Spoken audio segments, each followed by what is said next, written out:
like? Now, you've been really lucky, haven't you? The last time I went over handlebars, I mean, I was 8, not 23, like you, but I broke my arm. You've been really lucky. You could have suffered serious damage, potentially. Yeah, I could have, actually, with the speed I was going. And I was actually going down a hill, so I could have ended up anywhere. Funnily enough, I was on a golf course and managed to land on the only bit of gravel there was. So I was surrounded by grass and ended up landing on the gravel. So really lucky in some instances and unlucky in some others.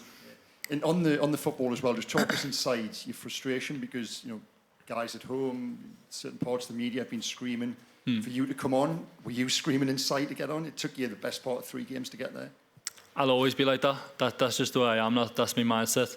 I think frustration is probably the wrong word. It's more of a want. It's a want to play and want to perform on a bigger stage. And that just comes from my self-belief. I feel like I can impact any game in a positive way. So a lot of people have used frustration the past week or so about my minutes, but I think that's the wrong word. Thanks, Craig. Andy Dunn.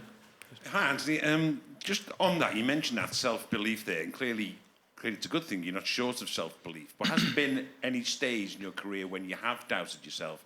I mean, maybe early on when it didn't go off greatly at Newcastle.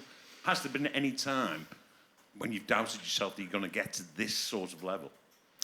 Yeah, similar to what I said before, everyone doubts themselves. Everyone doubts themselves, before every training session, before every game.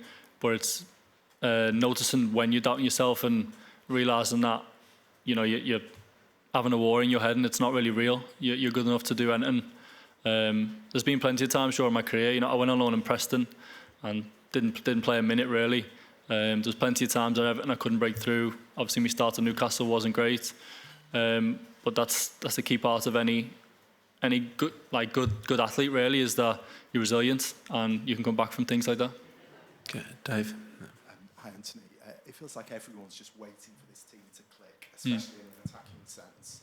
In your opinion, what needs to sort of spark that click, and how have you guys sort of worked?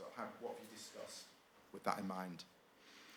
It's difficult to say one thing really. I think a team just has to come together. It has to perform when the pressure's high, and now we're into the knockout stages, so there's no more next game we have to get, but now we really have to step it up and be the team we can be, and that's on us. We're the ones on the pitch, we're the ones who can make an impact and change things. So I think that as players you just got to take responsibility and accountability. Do you feel that sort of do or die pressure can actually be harnessed in quite a good way?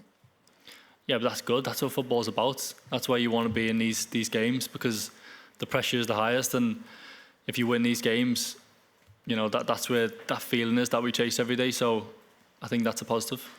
Okay, Paul and then Charlie. Anthony, Ezri Konsa said yesterday that if you score, you might do a bike ride celebration. Is that something that you've... Is that true? Has he been egging you on to do that? No, he just sprung that on me.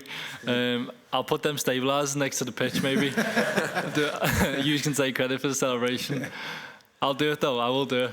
Definitely. A celebration if you score. Yeah. You got me word. Yeah.